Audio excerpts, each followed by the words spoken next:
tonight we got Rayne DeVeau, and she's a voiceover actress. She's a fiction author. She's a paranormal investigator, and her house is haunted. I kid you not. So, Rain, first off, I'm just curious about this voiceover actress. I mean, so like, are you doing like talking for animation, or how did you get into that? Huh.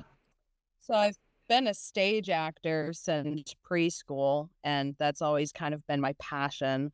And voice acting just kind of occurred to me after college. I was, working and I wanted to get back into theater, but I didn't want to take away from my full-time job because, it's hard to get gigs when you're working full-time because then trying to make the rehearsals and all of that, it's time management is not great when it comes to trying to balance both. So I found voice acting and I realized I could just do it from home and do everything that I've been trained to do, which is, voice for characters or voice for commercials. And I just started doing that when I was singing because that's the other thing I do is sing. So I built a little booth that I'm in and I started my own projects I wrote stories and created characters that I could then voice. So, yeah. Do you do like cartoon characters too? Yeah.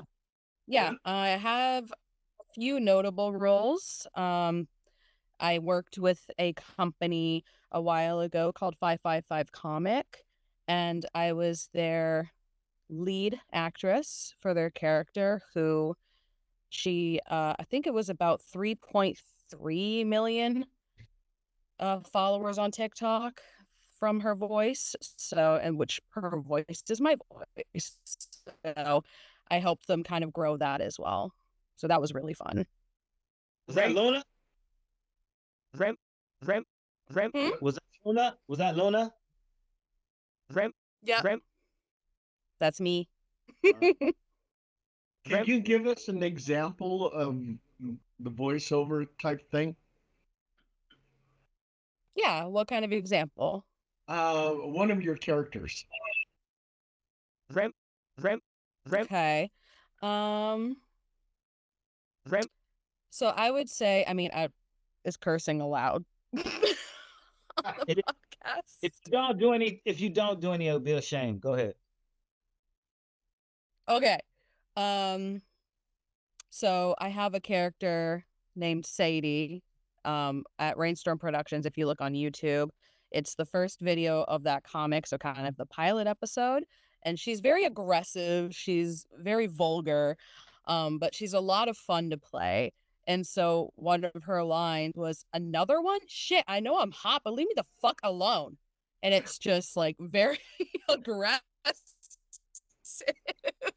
I like it. I So like it. it's things like that where it depends. Yeah.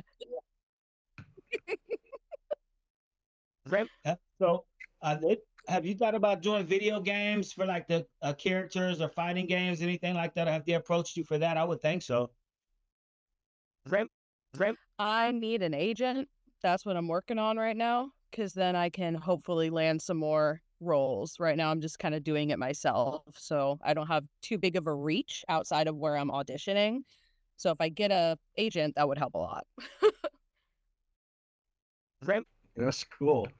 But I don't have the time or the guts right now. But to just go down, if I could go down to LA for like 2 months and go to the open mics and just get to know a bunch of people down there, it's different. Like up here, you go to open mic, Yeah. you'll meet some good people, but nobody's really recording, or they don't have a studio, or they don't know anybody that does Yeah. what you do. It's just so but it's one of those things. If you're, it depends on where you're tied to. But I was listening to your character Luna. I mean, you could be doing whatever those other, it's anime. People are big into all that. So I wonder if any of these AI tools might be able to help you too. Who knows? That's what I'm looking into. Rem, Mhm. Rem. But as far as getting an agent, yeah, like the agent, I know those agencies down there, like the Bobby Ball agency or different ones, you play them a flat 3-month rate. Like some of them want like 5,000 a month. You pay them 15,000, but they put you on Yeah. Jimmy Kimmel, they put you on all this shit. I mean, for the big people.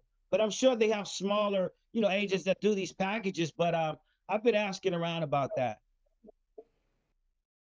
Okay. Yeah, I've been on LinkedIn a lot, and that agent thing always cracks me up because I have a couple of them have contacted me ever since I did my documentaries, and I don't trust any of them. I mean, $400, just to appear in front of somebody to be seen, for one part. It's like, don't you think you should be paying me? If I'm the one who's going to go out for a part, Right. if I get the part, then you get a piece of whatever I do. If I don't get the part, you get nothing. exactly. But no, you want to charge, you want a piece, you want $400 from everybody who walks through the door. That sounds more like a scam than anything else. I think they're really Yep. taking advantage of everybody who has dreams of becoming famous or even just working in Hollywood. I think Right. it's kind of disgusting because I don't recall it ever really being that way. At least not in the '90s. Not even into the early 2000s. Nowadays, it's just you pay up front, you pay an agent up front. It used to be they take a big piece of it, sometimes 50%, which is huge. However, half of nothing is nothing.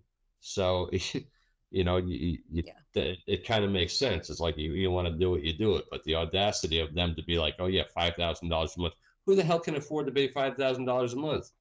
And then you think of the Hollywood nepotism that's going on when you look at like Don Johnson's daughter, is now Madam Web, or some of these other huge roles that go to somebody who's somebody else's kid in Hollywood, and it's always been that way. Yeah.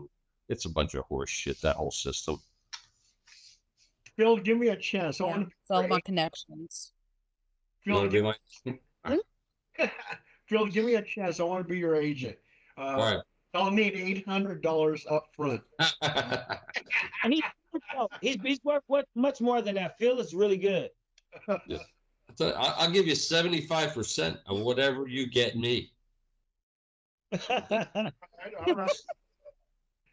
Rayne, let's talk about your paranormal investigating. How did you get involved with paranormal investigating? So I've always been interested in the paranormal, but it really, came to a point when I was living in Arizona. I had some experiences when I was younger, but I didn't really think about it being paranormal. I just thought it was just a weird experience.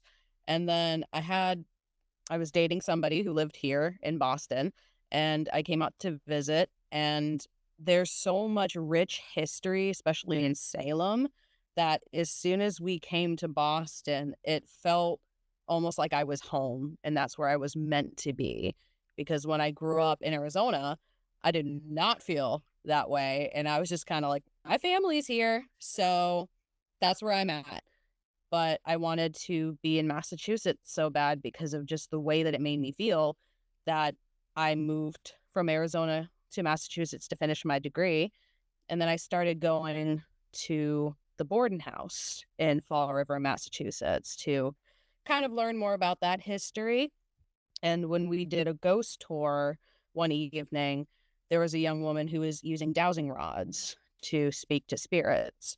And I thought that was so cool.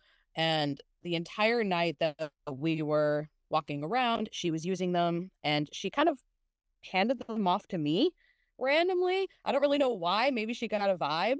And I started using them, and then they started communicating with me very rapidly with responses with the dowsing rods. And they told me, oh, you might be sensitive, or you might be like some kind of medium. And I was like, no, I don't know. So at the end of the night, she was talking. I think we were in the kitchen. She was kind of just talking with the dowsing rods. And I said, out of curiosity, is my grandma here? And it crossed into a yes. And then I started asking personal questions that only my grandmother or grandparents would know. And they were answering correctly the entire time.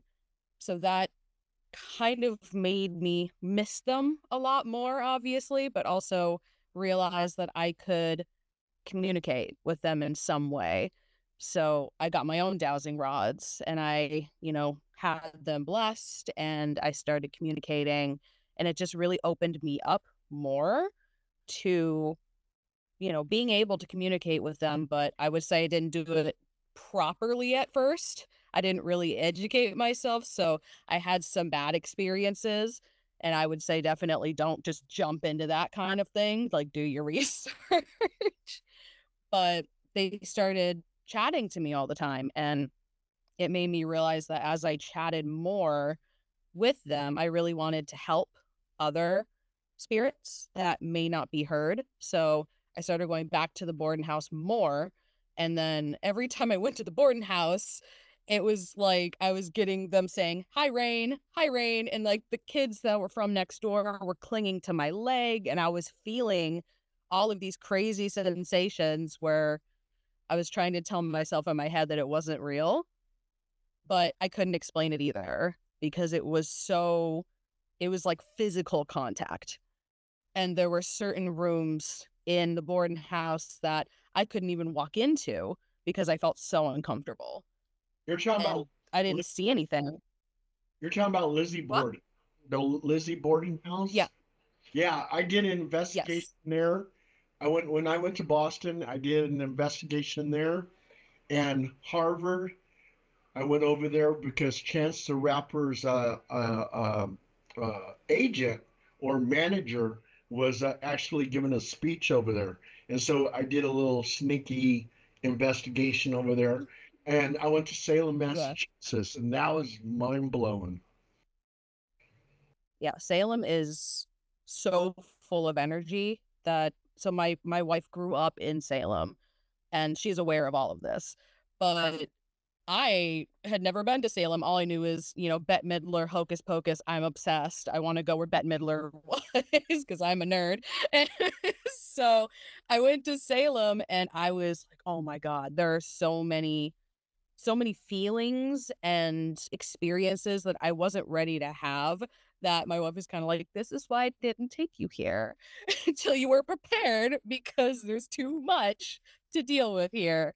So it's definitely a lot, but the Borden house is, I don't call it the Lizzie Borden house just because in my own experience, um, I've also gone to Maplecroft and I've connected to Lizbeth, who I feel that I, really made a connection with. And she has expressed that she does not like being called Lizzie. She prefers Lizbeth. And so I've tried to be as respectful as I can by just calling it the Borden house. She's also just never there. So it's mostly Andrew and the rest of the family that are still in the home. So is it true that Massachusetts is the rudest state in the entire country? Have you felt that since you've been there? I don't know because honestly, I feel like if I grew up here, I would say yes. But I've I've been around a lot of really nice people. When you're driving in Massachusetts, they're called massholes for a reason, Yeah, so though. yeah, all right, I've heard. Yeah. When I went Do you to, know? there's a Dunkin' Donuts everywhere in Boston, and this Oh my one, God. I was a Dunkin' Donuts I went to.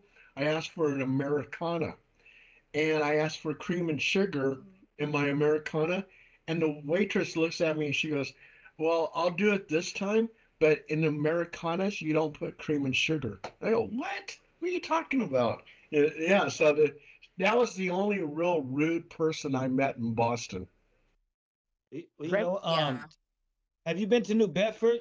Because I know a few people that are like from Cape Verdeans, but they're out here, and most people on the West Coast haven't heard of Cape Verdeans, and so Yeah. that's I was wondering, yeah, okay. Yeah, that's where I went to school. That's where I finished my degree, was in New Bedford, Dartmouth area. Okay, okay. I had no idea. That's cool. Ironic. Yeah. Yeah, I know a family like they're in Sunnyvale now, but they're when they first told me, they said that we're Cape Verdeans, and I'm like, Cape Verdean, and I thought they were another word for Creole or something, but they're like, no, no, it's a place, so they had to educate me on the history and everything. But New Bedford is where all the relatives kept coming back and forth from. So, but yeah, I also saw in It's your a bio. good area. I mean, there's always areas that are Oh, okay. Yeah, I heard that. Yeah. But I was gonna say I saw in your bio that you had started out as a CEO and you were balancing like trying to do everything yourself versus getting an agent or having those type of things. When did you actually make the decision, hey, I got to do one or another? When did that happen? And like, how did you come to that realization? Rem, Rem.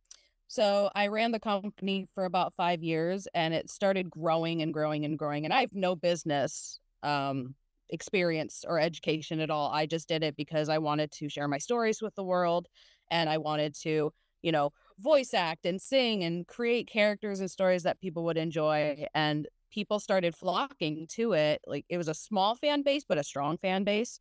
And they really wanted to be a part of it. So I was like, oh, I like this person's voice. I'm going to add in a role for them. I'm going to do this and this. And then it got to the point where this is all funded on my one paycheck for my 9 to 5 full-time job. And so we can work on a budget, but eventually it just got to the point where I couldn't even afford it anymore without help.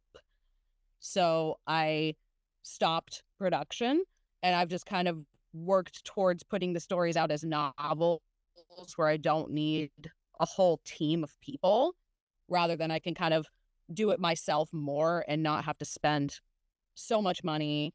And especially I didn't like the fact that I couldn't pay people what they deserved. Like working on a budget made me feel like bad.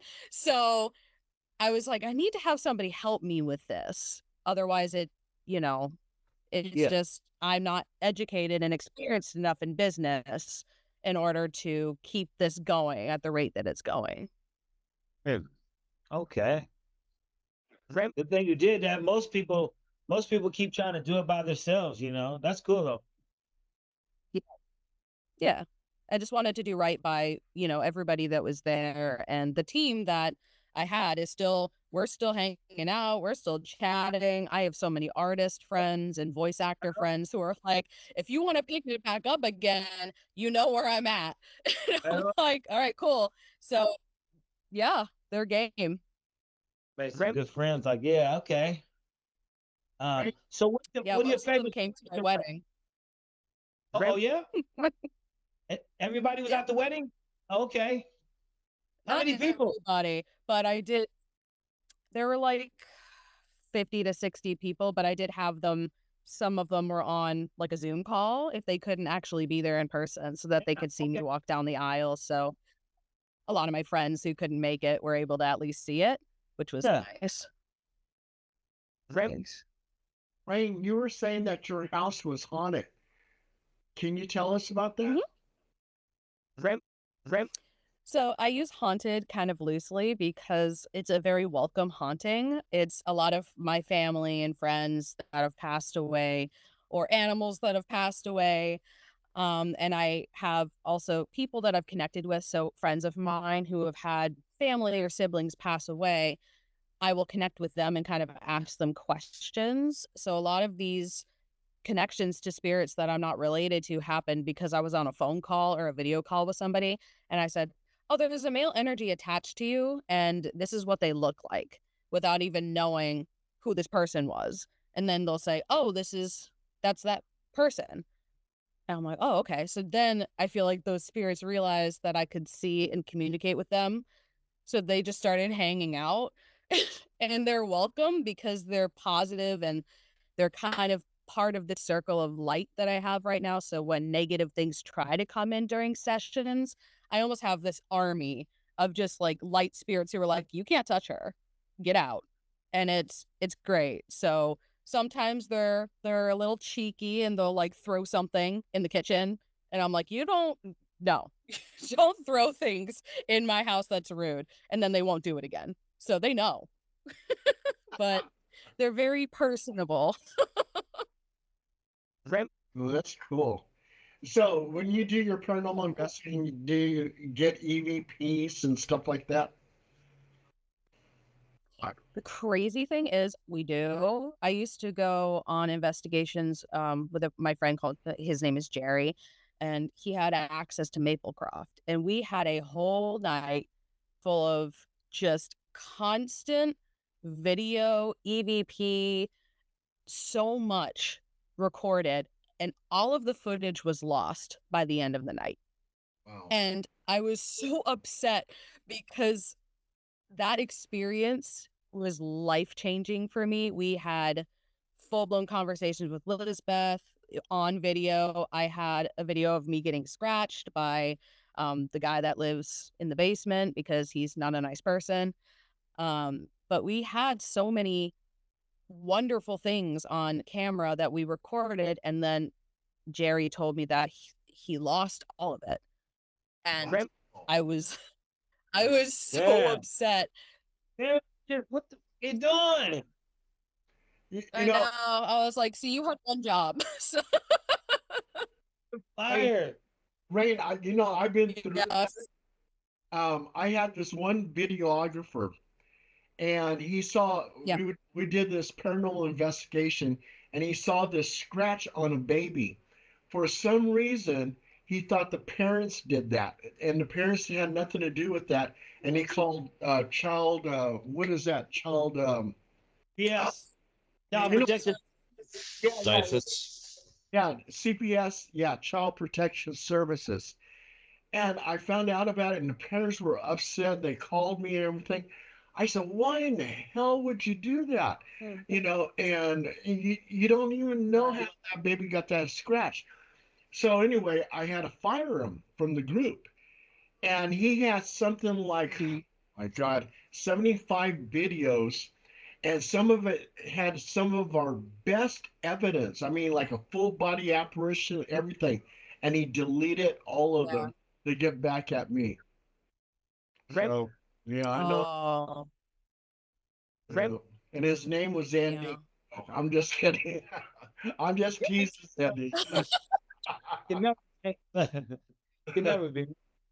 I would never do shit like that, man. You know what? It's like, if you, it's one thing when you're filming it, the person that's filming, you get two experiences, but the person just watching it, sometimes people don't know anything about the equipment, so they're experiencing it, but you always want to relive it and see it because you want to examine it, and so you're thinking, hey, I'm getting this shit, it's all on camera, it's good, and you can't wait to see it, and the next thing you know, it's got there's that's an effed up feeling, So I get it. Rem, Right.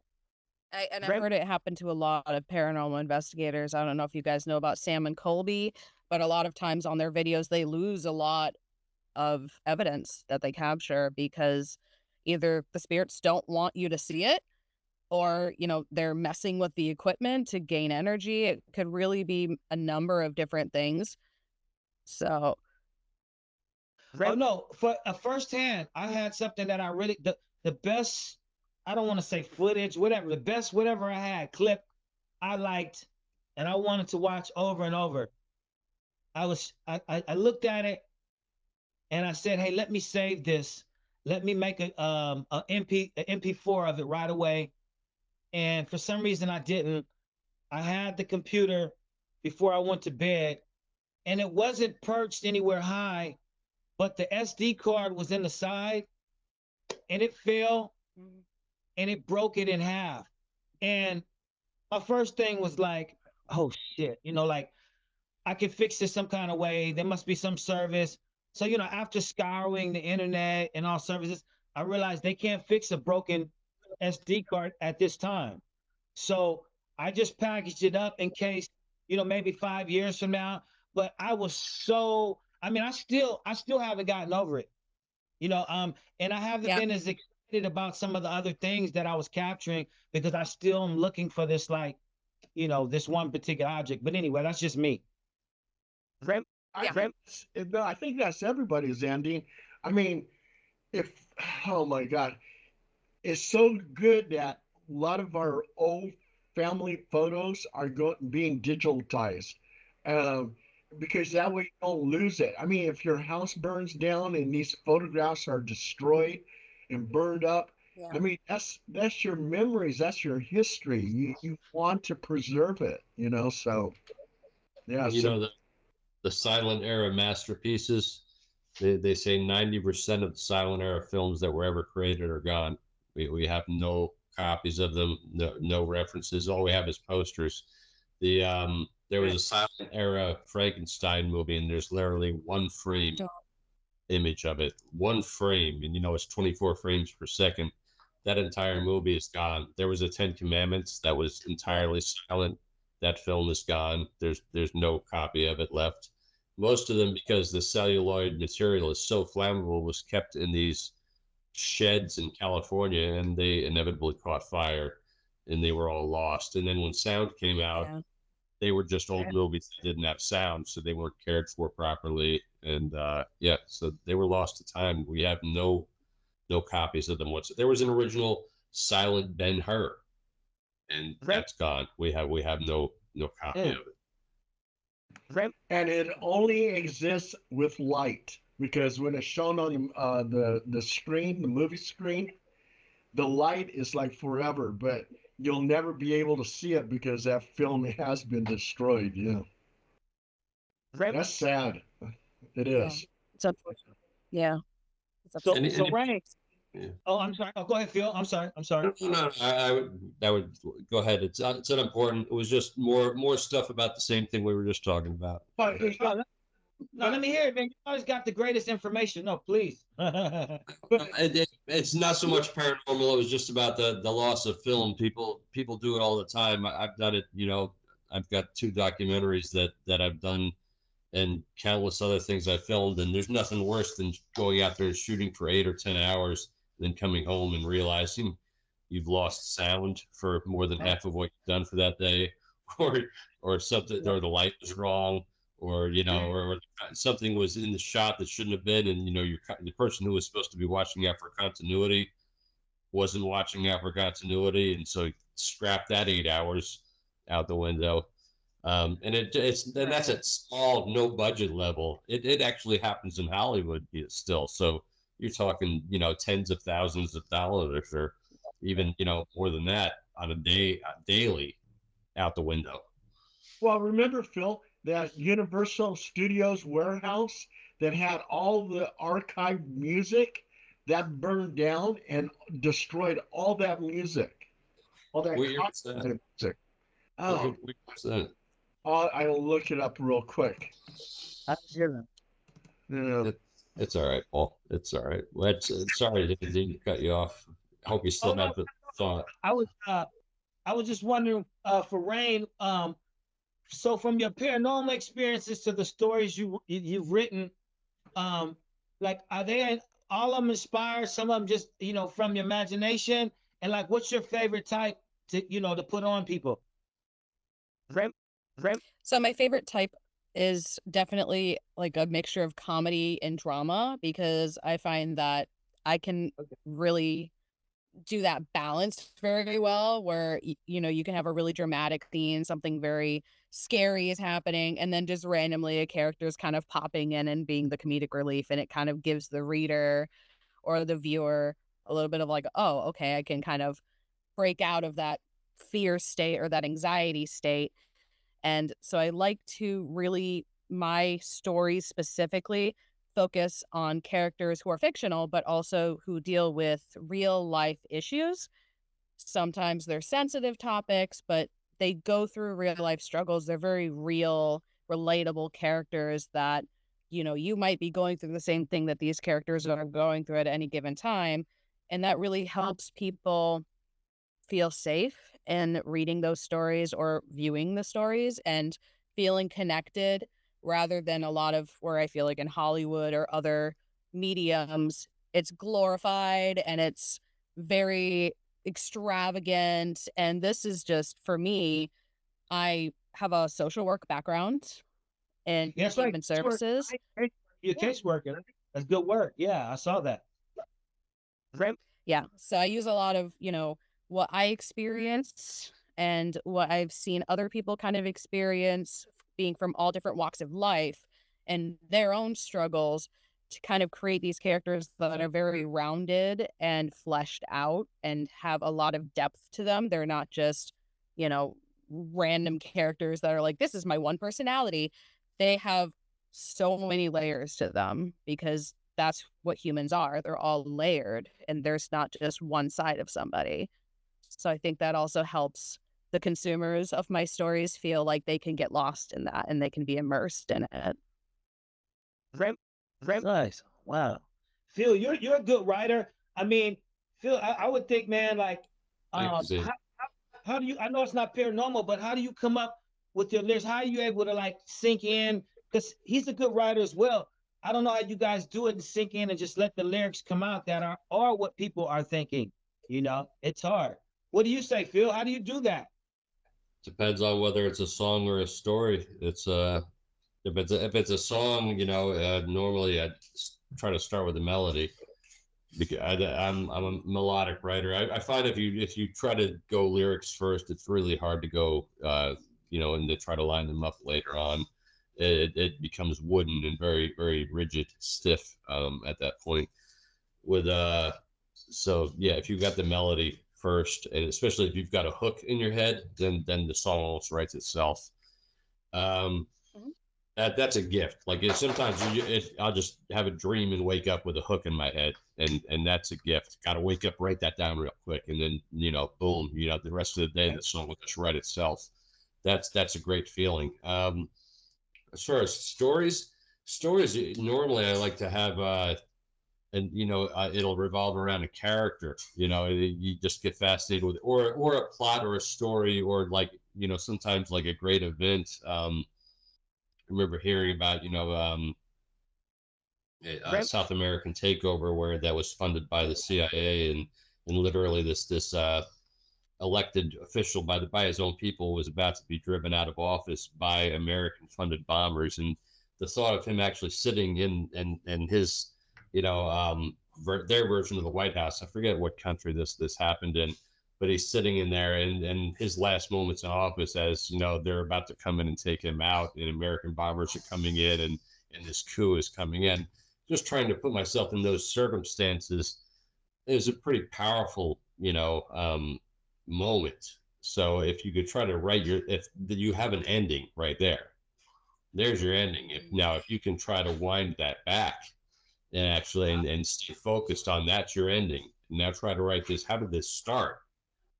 It's a lot of work, but you know, with a story, you got to have an ending. I hate to say it, but you know, it's sometimes I've done it the other way around, and you can have a great idea, but if you don't have an ending, you're screwed. Yeah. Okay, you got some information. It was Universal Studios Hollywood fire on June 1st, 2008. The music that they lost was Elton John, Nirvana, Sheryl Crow, REM, Soundgarden, Beck. So they lost the master tapes, is what you're saying when that happens? Yep. Lost that forever. hurts. It hurts, but luckily there are copies of the finished product. So they lost the masters, but the music is not lost. There was they said that they didn't have the copies. But I was going to say to me about the masters, and they were lying. They were lying, you know, and they're doing whatever they're doing with them. You know, who knows about that too in the music business. So you think it was unreleased material? You know, that's what they're saying. I've had it done, you know, firsthand, so I know the shit can happen. They tell you, you know, somebody in LA told me like the water and shit got on the masters, this and that. But then I find like you're listening to some other producers. How can we salvage this? Can we bring this back to life? It's like, is it gone or is it not? Like, you know, I don't have any say so on it, but I know that people will say that your masters, you know, because they want to recoup. They still keep the receipts, you know. I didn't realize that that's what you were saying, Paul. If it was unreleased, especially with Nirvana being that Kurt Cobain, you know, died back in 1994, if that's, you know, if those masters are gone, and that was unreleased material, then yeah, that's a real sin. That stuff's gone forever. Well, it's just like the Library of Alexandria Going forever. Not forever, yeah.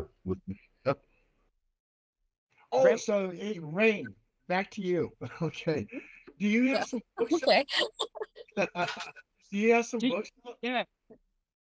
Rem, I do not, but I have a manuscript that is 2 to 4 chapters away from being finished. So hopefully by this summer, it should be out as a novel. I'm hoping. Can I ask you what it's about? Sure. It's the same story as you would see on the Rainstorm Productions channel that, was based on the comic, and I'm just putting it in a new medium and a new platform. And so Okay. this one is called Little Birdie. It's about a rising star who is conflicted because she has a dark secret, something that happened to the person that raised her. And there's only her and the other person, this the person that she's dating, who also is her manager and in charge of her career. They're the only two that know what happened. So there's kind of this tension as the relationship kind of starts to end, where one of them is kind of holding on a little too tight and the other one is ready to move on.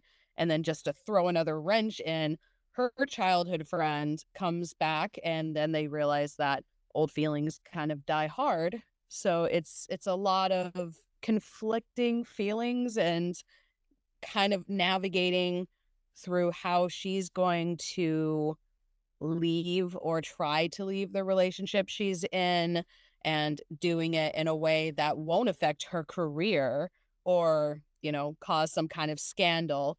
And then there's a bunch of other characters that are in there that are, representing LGBTQIA+ plus and representing minorities, that are wonderful additions to the story as well, that have their own little pieces that they bring to it that she engages with. So it's a fully rounded story that I've been working on since I was probably 14. So I'm excited to see it finally go somewhere, whichever medium it is, go somewhere and have people enjoy it and find comfort in it. Rem, And that will be exciting when it's published.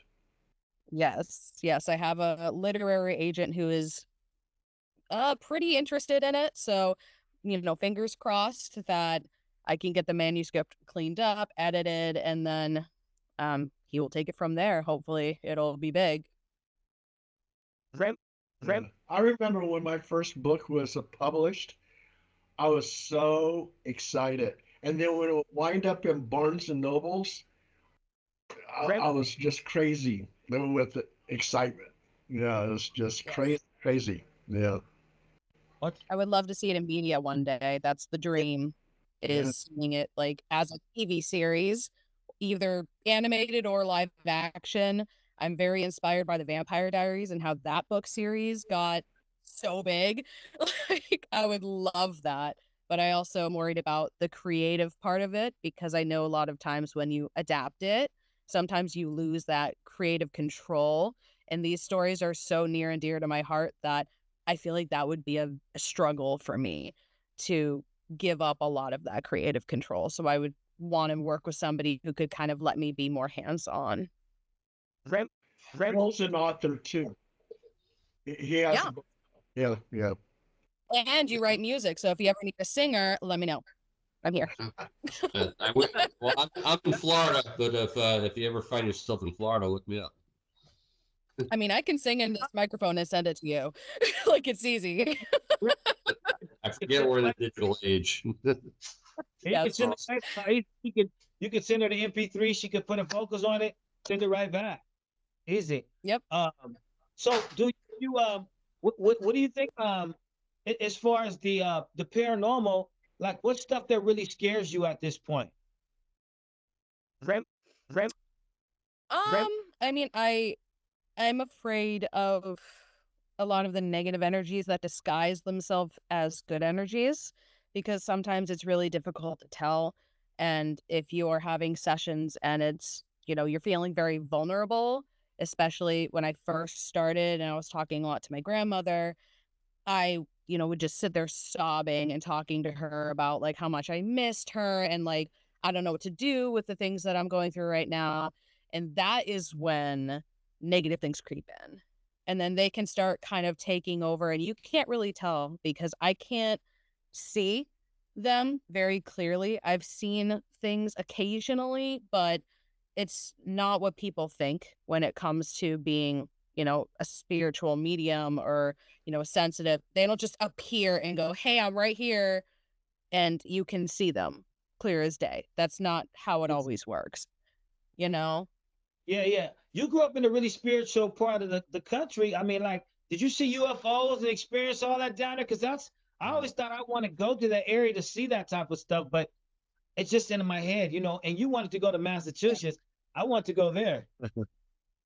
Yeah, I didn't see anything crazy in Arizona, but I definitely remember going to Casa Grande where there's a lot of spiritual history. But at that time I was so young and I wasn't in tune that I didn't really think about it. So now I would like to go back and explore more, but it also could be that my parents weren't super big believers in that. So my first experience with, the other side was when my grandfather passed away. I was about 4 years old, and I was laying in bed one night and I was cold because the sheets were off of me, and I felt something pull the sheets up onto me. And I literally sat up and looked, and there was nobody in the room. So the next morning I walked out and I asked my parents, did somebody come in and did somebody put the sheets on me? Like, I was cold, somebody put the sheets on me. And they said they didn't. I asked my brothers, they said they didn't. And later on, probably about a couple years ago, I asked him and I finally connected with him, and he said, yeah, that was me. So he was the first time I ever had a connection and kind of realized something didn't seem right. But my parents, as I got older, when I mentioned little things like, oh, I think I see something, they're like, no, you don't. You have a great imagination. You should be an author. You're an actress and an author. It's fine. Like, don't say that. And I think they're a little afraid of it. So now they've accepted it as I'm an adult. But at first I feel like they were like, no. How long did you live in Arizona? I lived there until I was 26 years old, and I am 33 next month. Okay, okay. I was stationed at Fort Huachuca, Arizona. So when I was at Fort Huachuca, I went to Old Tucson, Tombstone, Okay. Superstitious Mountains, and Sedona. Yes, I Yeah. love all those places. They're better than Phoenix. Oh, So yeah. much better. Oh, yeah, yeah, yeah. My brother was living in Phoenix for a while, then he moved to Hawaii. Yeah, it's just too hot year round. There's no seasons, there's no change of anything. It's just it gets very mundane after a while, and I want to be at the beach. I want to see the fall and the leaves changing color. So when I moved to Mass, I was like, this is exactly what I wanted. I don't love the winter, but it's Yeah, a but price to pay. there's no allergies in Arizona, right? That's crazy that you brought that up because I had no allergies whatsoever when I lived in Arizona. I moved out to Massachusetts. I got misdiagnosed in a medication that was wrong. And then I went into anaphylactic shock, was in the Oh, hospital for a week. And then I ended up being allergic to everything. everything. Yeah. Welcome to the It's East just like, Coast. yeah. So it's just terrible. But Yeah. I also got heat stroke a lot in Arizona. So I don't miss that.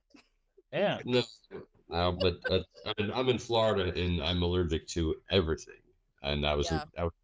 I lived in Tucson as a kid, and I just remember I never breathed so easy. And Right. even Sacramento, California is the edge of a desert.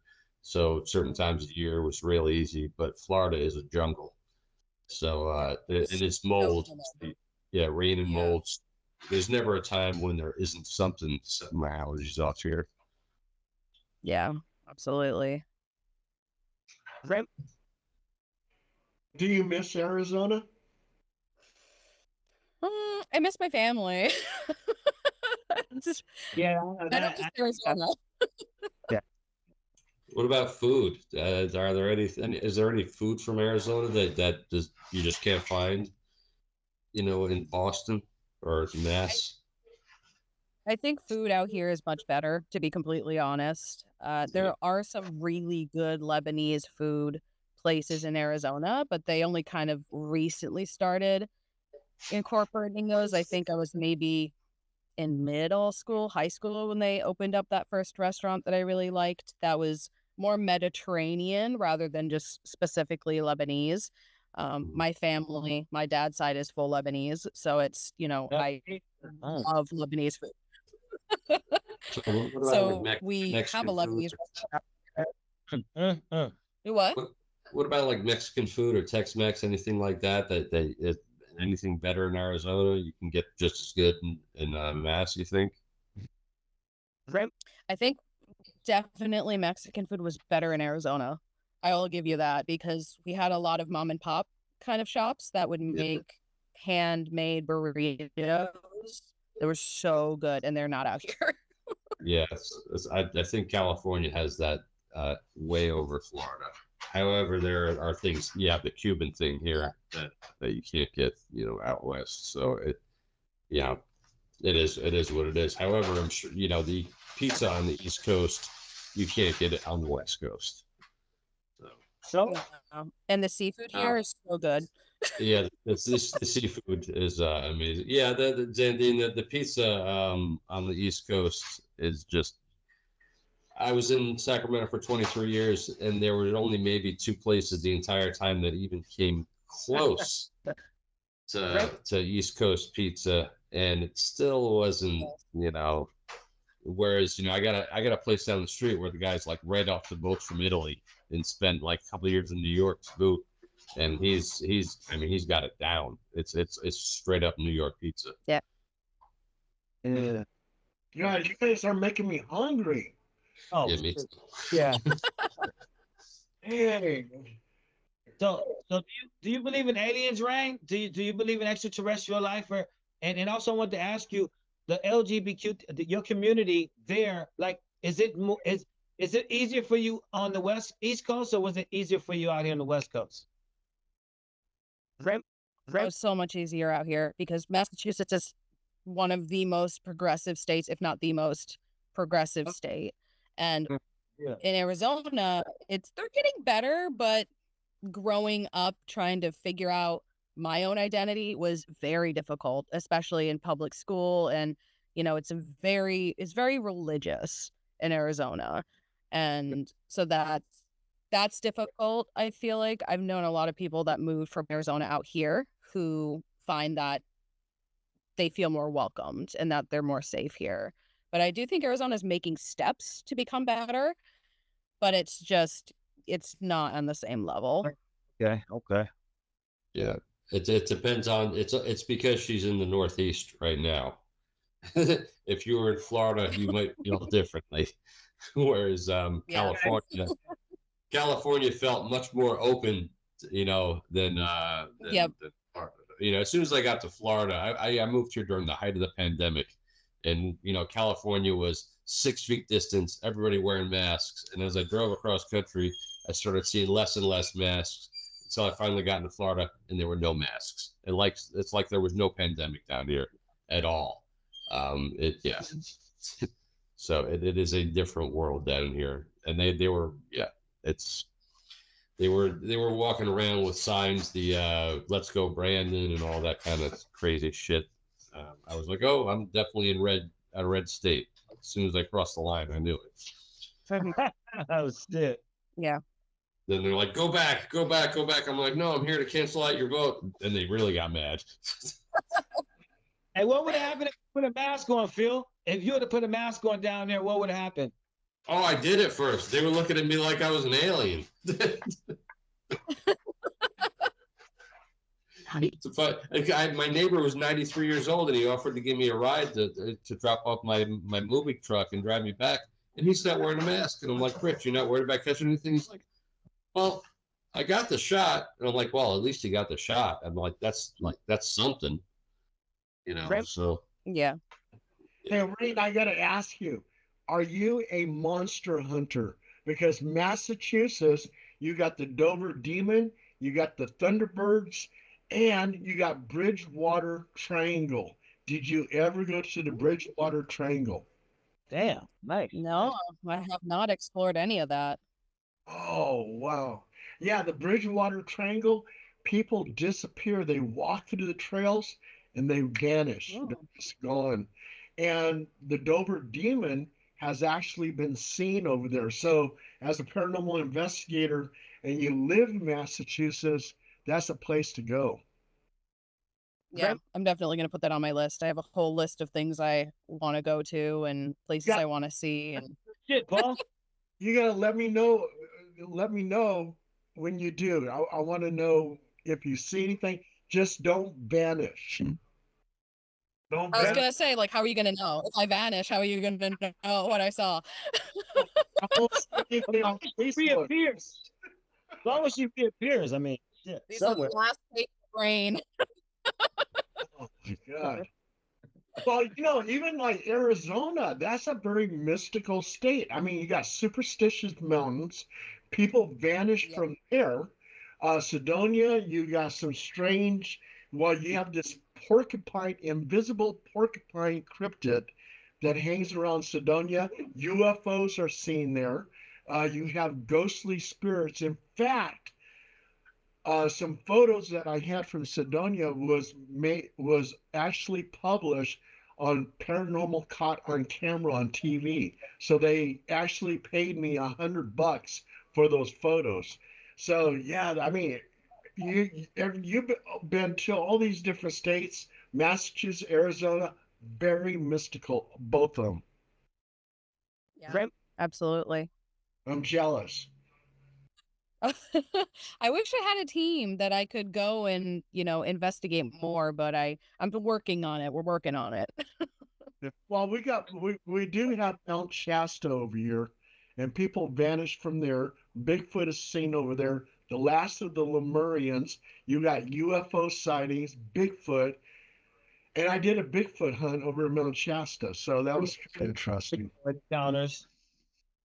Rem- Oh, and Count Saint Germain was Thanks, seen man. in Mount Shasta in 1932, Oh, and that's Rem- I the haven't heard any of that.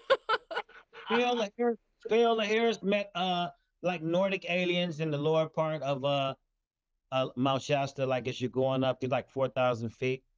I've been up there many times, and like at 8,000 feet, when the park is open, where you can go to it's another level if it's not snowing too much, or it melts in the summertime. But at nighttime, you could see the satellites, but you see other stuff too.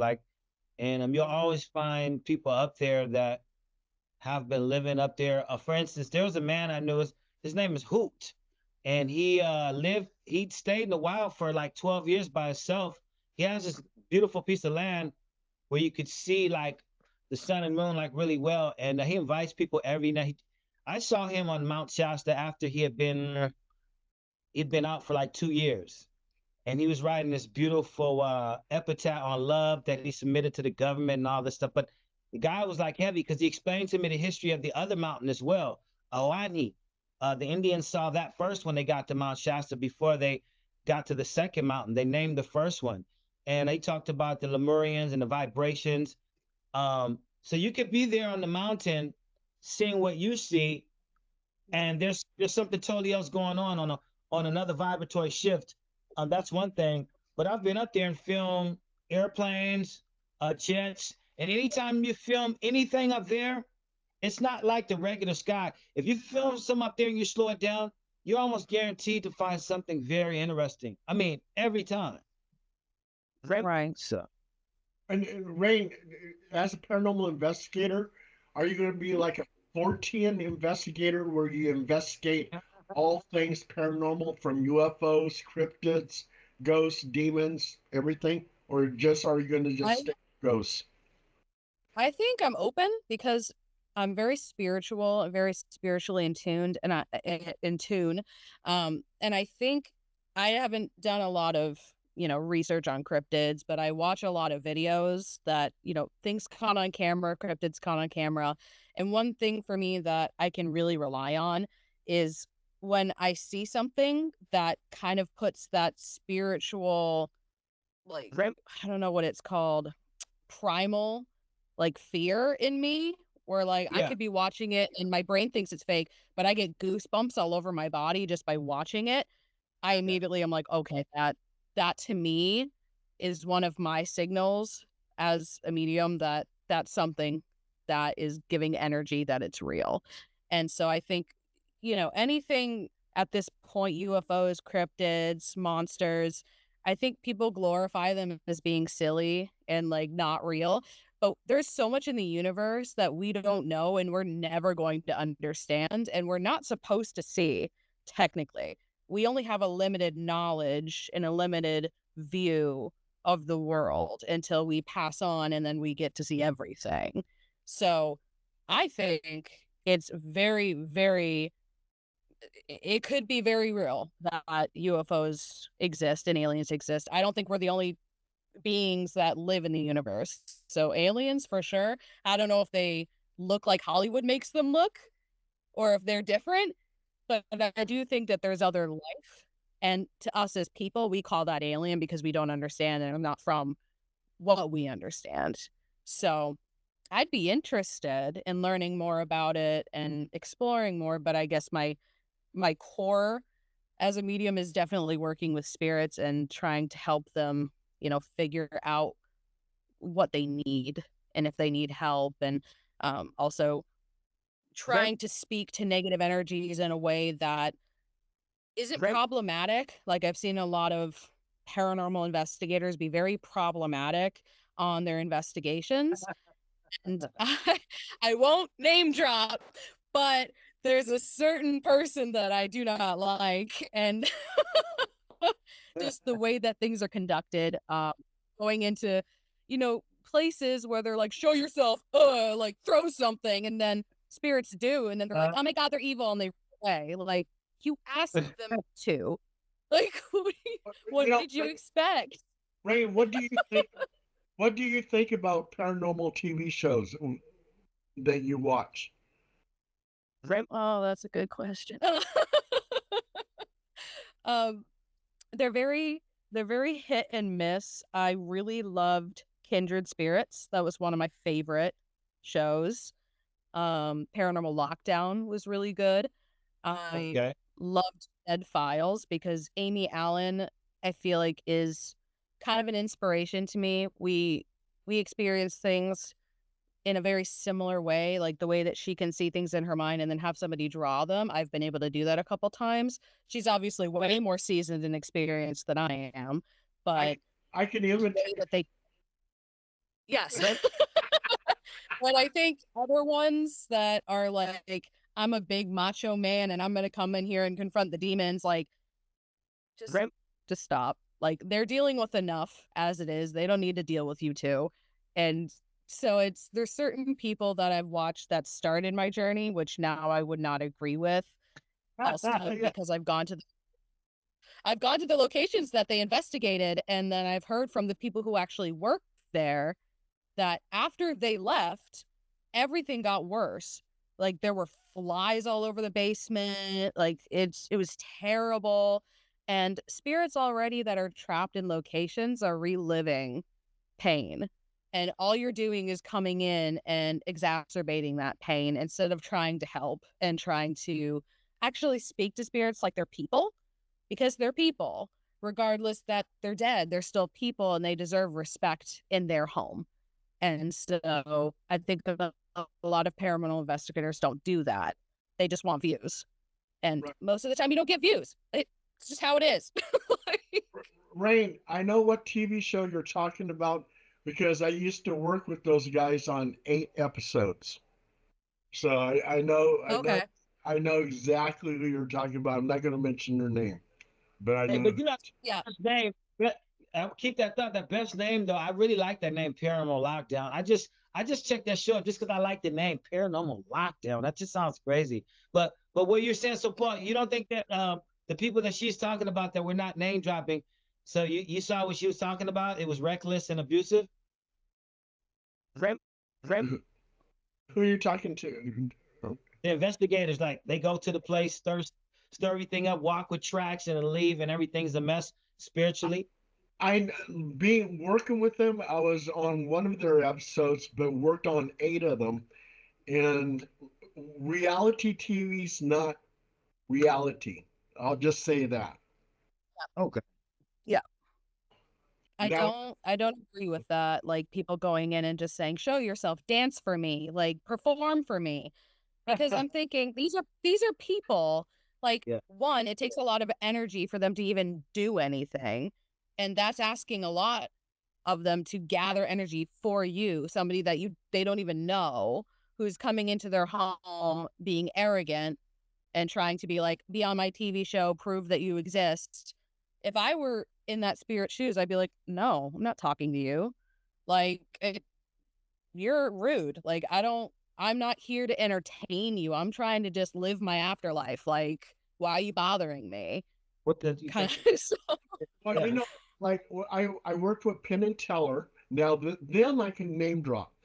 Penn and Teller, they yeah. flew me down to Mexico to investigate the pyramids over there and the 2012 end of the world thing. So anyway, they had me climbing up the stairs and they wanted me to count them.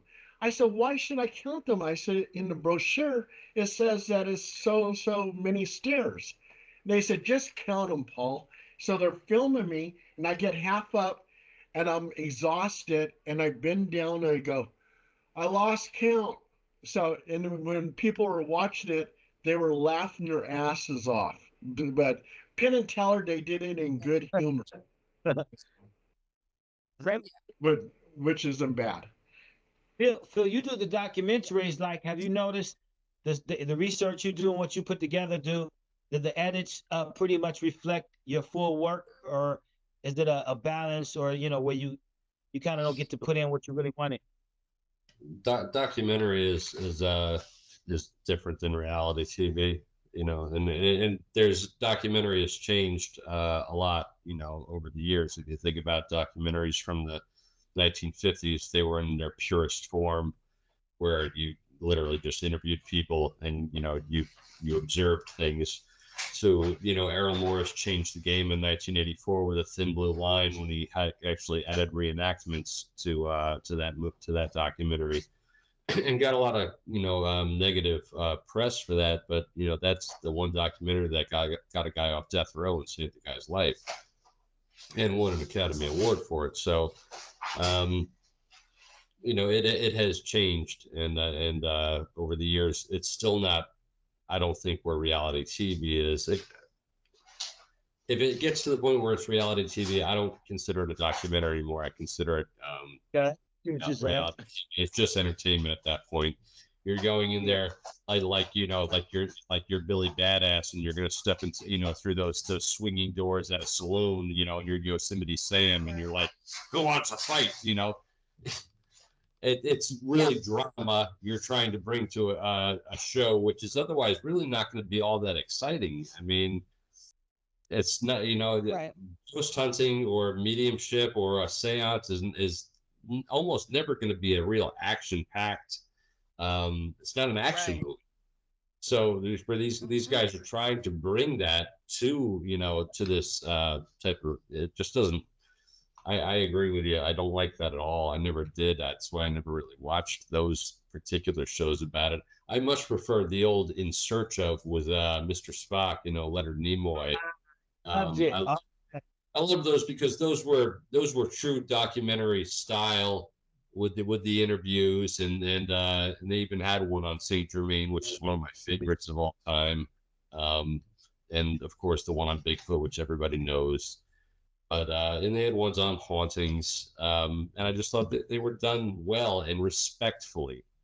I think that the minute you start making fun of something, why are you watching it? At that point, it becomes a spoof. It's no longer a documentary; it's a mockumentary, and then you may as well be watching the Kardashians or something. It's really it's reality TV at that point. Phil, what do you think about ID Discovery on the documentaries for ID Discovery? I haven't watched that, Paul. I'm not familiar with it. Okay. Sorry. Well, I didn't mean the conversation with that. Well, what I discovered their documentaries, like they did an expose on Nickelodeon, and a lot of those people got in trouble after the documentary was aired. The people at Nickelodeon. So that I like because you're taking these bad people like P. Diddy and exposing them to the world, showing their true colors. Yeah, I mean that's was it that was a 30 meter zone or what are the DMZ or whatever or TMZ. They do those all the time. I've watched the ones on P Diddy and things like that. Obviously, whenever you're going after somebody, I get sucked into those too. I've watched all those. I Who doesn't find it fascinating when you see somebody who's just a complete piece of garbage, and you're airing out their laundry? I mean, it really, and then you have to. What's more fascinating about it is how stupid can you be? Like, wait a minute, you have all this money, all this wealth, all this power. Like, let's say Jeffrey Epstein, you have so much that you have an island. There you have your own island, and you're going to mess around with girls who are, this is going to sound horrible, but can actually, get you in trouble. Whereas, who was the guy who created Norton? Or is it McAfee? Was it McAfee or was it Norton? Yeah, McAfee. Yeah, McAfee. McAfee, the crazy guy, right? So McAfee, yeah. John McAfee, he was an absolute nut. We know he murdered a guy who poisoned his dogs, the next door neighbor thing. We know he paid South American prostitutes to defecate in his mouth. He was a crazy human being. However, there were no charges ever brought against him by those girls from South America who did that. Do you know why? Because they grew up in rural villages where there was no Wi-Fi, no cell phone, and no lawyers that they could go to prosecute him. Whereas stupid, Epstein, he's like, no, I'm going to get these American girls who, and then I'm going to get some, members of the royal family involved and some presidents and somebody else. It's like, I hate to say it, but if you're going to be that much of a wretch, learn to cover your tracks more. Not them giving some dirtbags advice out there or something like that. Just the level of stupidity. Like you have that type of criminal mind. Yet, or Diddy, why the hell do you want to screw Carl Winslow? Oh my God. Like there aren't some other better looking guys or girls out there that you want to have a party with. You got to pick the guy from Family Matters. You got Steve Urkel's dad. That's the guy. That's the dude that yeah. Oh my God. But Diddy. Ironically, the name P. Diddy. When people say that name, what's ironic is Notorious Big is dead. Biggie, but he's the one that named. He told Sean Puffy Combs to name himself P. Diddy and Puffy Combs, but he did that. He told somebody else he did that because he thought one day people would make fun of him. Sooner or later, they would come to find out who he was, and that would be it. So he took that name thinking, oh, yeah, man, Big Notorious Big said this is a good name. I'll roll with it. But in actuality, the guy that's dead actually, because of the relationship they had and what he thought of him, because he was wanting to leave and write lyrics for other people and expand, but he wasn't able to do that, and he was up under P. Diddy, but he meant that name to sound funny, because he knew he was sick fuck. I always thought it was because of the weed, puff, I guess. Yeah, that dude don't puff nothing. He does designer ecstasy with cocaine. They got like some pink shit called Tootsie. They call it Tootsie. And they say, but with them, it's not I don't know, man. Sometimes when they try to mix that sexuality with, demonology, and summoning, that's where, I mean. I'm sorry, Rayne. This podcast has gone off the rails. It's okay. Rayne is down for it. I mean, she writes stories, we on the podcast, man. But Rayne, seriously though, I was looking at your bio, and I saw, that you were writing and you were advocating for people, and that once you got past the CEO stage, you started working with different people, but you still, like you said, you want to do stuff that was passionate, real life stories that touch people, and I thought the overall, and that was your message was of help, like you had a purpose. So that was cool. And you're educated, so I mean, it's not like, I mean, you know exactly what the hell you're doing. So it's cool. Thank you. Just want to say that. Thank you. And I'll bring it all back. Keep it on track. I'll bring it all back. Here's P. Diddy. P. Diddy knew Biggie Smalls. Biggie Smalls died. And people are now seeing the ghosts of Biggie Smalls walking around New York. Now we're back to ghosts. Okay. Awesome. We're back in the Great paranormal again. transition. He said he killed him. Tupac, the ghost of Tupac and Pete and Notorious Big's ghosts. They saying he did it. So hey. Check this out. I have an article about the ghost of Biggie Smalls because on the paranormal hotline, I had a person from New York who claims up and down they encountered Biggie Smalls' ghost. Yeah. What? He talked a lot about the afterlife. Even I think he had a song or album, something about the afterlife. He was fixated on that. So Life After Death was his last album. okay. Right. Yeah. And and if you listen to Biggie Smalls' music, I mean, he's talking about, drinking champagne and not thirsty anymore and all this other stuff. And then the poor guy, he got everything he wanted and then was taken away with a gunshot. Well, you know what? The best, the most plausible thing I heard is that right now, it's beyond a myth or conspiracy that they're saying that Sean Puffy Combs is behind the death of both Tupac and Biggie, but different circumstances. The thing with Biggie was Biggie had started writing for Little Caesar and Little Kim, and he was collecting royalties under different names. Nobody knew that, but Sean Puffy Combs, he was crazy. He was a narcissist, whipping people's ass, pistol whipping people. So when he found out that Biggie Smalls had already told him he wanted to leave, he said, "Hey man, I kind of want to do my own thing." And he was like, "Well, nah, man, you under contract," because that was his money.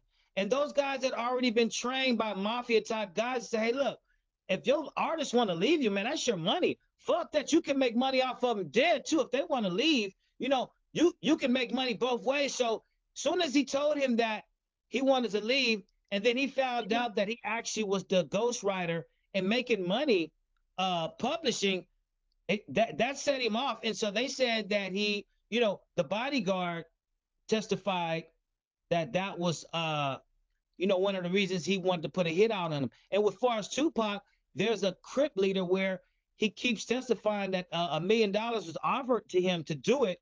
And he said, it's a hit when nobody else gets, that person gets shot. Everybody else don't die, but the way it happened, Puff Daddy kept coming out to the West Coast, and he thought it was a joke out in the West Coast. But when he started fucking with the Crips and the Bloods, they told him, "Man, we don't give a fuck about the East Coast. Don't come out here with that shit." And so one of his bodyguards shot a Crip and killed him. And after that, they was on his shit. He couldn't come out here no more because every time he did, he had to have bodyguards and all that. So the shit was more serious than what people realized, But the money and knowing that Tupac threatened the whole East Coast thing, there's so much about it. But I don't know why they can't come up with a conviction. But you got more than enough people that are snitches and I got their time released to talk about the shit. So. And always remember one thing, Zandine, snitches wind up in ditches. Hey, Rayne, I'm sorry. We get it. No, Rayne raps. Rayne's a Rayne rapper. She raps. I do. Rayne knows about it. We kind of all over the place. My job is chaos. I'm just used to it. I'm just like, all right. What's that in your bio about rapping? Is that in your bio about rapping? That was in your bio. Yeah, there we go. Yeah. I don't do it as often, but I can. Yeah. Rayne, does your wife get into the paranormal too? She does. Growing up in Salem, she definitely was a little bit more open. But I feel like as she's gotten older, she's closed herself off a little bit. So she believes, but she's not really into practicing or being as involved when I'm doing sessions, unless it's something like I'm going to be here just to make sure everything's okay and to like to protect you. She's kind of more of like a shield energy. So she helps a lot in those sessions, but she doesn't not want to talk about it, but she's not as passionate about it as I am. She's more like, I grew up with it. I'm just kind of used to it at this point. And I moved here and it's still kind of new to me. So I'm still very passionate and engaged with it. Well, Ray, that's cool. I mean, when I first got into paranormal investigating, I had a strong passion. Now I'm just kind of burned out on it now. Yeah. Yeah. Especially it can make you sick if you do it too much. It's Yeah. something that a lot of mediums do, from what Amy Allen had said, I believe, I don't know which episode it was, but she had mentioned that a lot of mediums do die young because they're around dead energy all the time. And for me, I have a chronic illness. I'm sick like all the time. And now I'm allergic to everything. And part of me is wondering, if it's because I made bad decisions with what I ate as a 14-year-old, where now my stomach just hates me, or if it's that plus, being a medium and actually opening up and having these moments of like, oh, I feel sick for no reason. But it's kind of what comes with the territory. Like I have a friend who's like, I wish I was a medium, and I'm like, not really. Like it looks cool on paper, but it's not what people glorify it to be. It's just kind of like sometimes you just feel really not great. And I think the chronic illness that I deal with has definitely been made worse by delving more into it, but it's something that I'm so passionate about when I That's real can honest. help somebody. Mhm. That's real honest that you're saying. I'm sorry to interrupt you. That's honest. No. Yeah, it's hard because I kind of have come to the conclusion that, it might be that I don't have as long of a life as I want, but if I can help people who are living and people who are dead, that's what gives me the most fulfillment. So I don't feel like I can get burnt out because it just keeps coming and I keep learning different things that keep piquing my interest every single time that I think that I'm maybe moving on to be done with it. Something else happens and it's like, nope, you're still in this. So You bless houses too, right? After you I have do. before. Yeah. Yeah. Yeah, I do a Roman Catholic house blessing. And also, too, if a demon is attached to somebody, I give them a full submersion baptism, which is a basic form of exorcism. And I'm very successful with that. You I can always tell when somebody has something negative attached I've been to them. trying years to try to baptize Phil. He wears King Solomon's ring and controls those demons. I need it. Phil's not even here right now. Oh my God. It's been so much fun interviewing you, Ray. Well, thank you. That's fun too. It was a great podcast. Oh yeah, it was fantastic. Gotta come back with your book. Oh yeah, your book. Yeah, I'd love to be back anytime you'll have me. Okay, all right. Awesome. Thank you very much. Appreciate your time tonight. Thank you. You too. Hey, My dogs. soon up. People contact. Sorry about that. I'm sorry. How can people contact you? So you can contact me through any of the social medias. I don't really use Twitter/X, but you can still find me on there at Song of Rayne, which Rayne is RAYNE. And then you can go to my website, which is www.songofrayne.com. So all of my information is there. Fantastic. Thank you so much for being on the show. Zandine, you wanted to say something to her? Yeah, I just want to tell everybody to go listen to Luna. She has a character, and go to her page. It's a good page. You get to see examples of her voiceovers. It's actually really cool. So I would advise everybody to go up there if you really are interested in that, because I had no idea. But then we're talking to her now, and I can hear her voice. But I heard your voice before I saw your face. So Yeah. check it out. Check out Luna. Thank you. Rayne, who am I imitating? Honestly, it could be anybody at this point. I know. That lady from Death Files. Oh yeah, yeah. Oh, quick! What's your favorite Netflix show, like horror show? From what's your go-to? Vampire Diaries? Have you seen Van Helsing? Preacher? What's your? I am right now. I'm obsessed with Wednesday. That is my favorite right now. I love that show so much. Okay, we'll talk next time about it. Okay, all right. Thanks again, Rayne. Have a great night. Thank you guys.